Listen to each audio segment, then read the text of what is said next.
informed on some of the news making headlines in the world of business. Now, President Ruto has continued his onslaught against multilateral institutions, saying they have been failed by misuse of trust. Further, noting that the international community has fallen short of meeting its objective on matters of climate change compared to the global south. The president was speaking during the ongoing United Nations General Assembly in New York.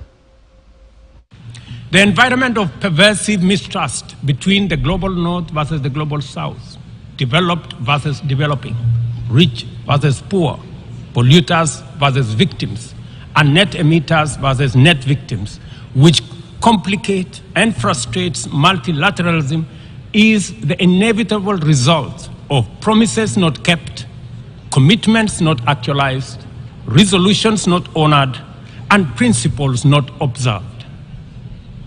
Multilateralism has been failed by abuse of trust, negligence, and impunity.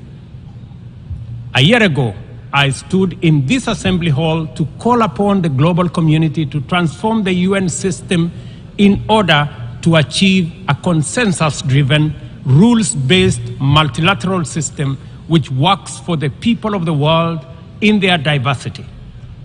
It is time for multilateralism to reflect the voice of the farmers, represent the hopes of villagers, champion the aspirations of pastoralists, defend the rights of fisherfolk, express the dreams of traders, respect the wishes of workers, and indeed protect the welfare of all peoples of the world.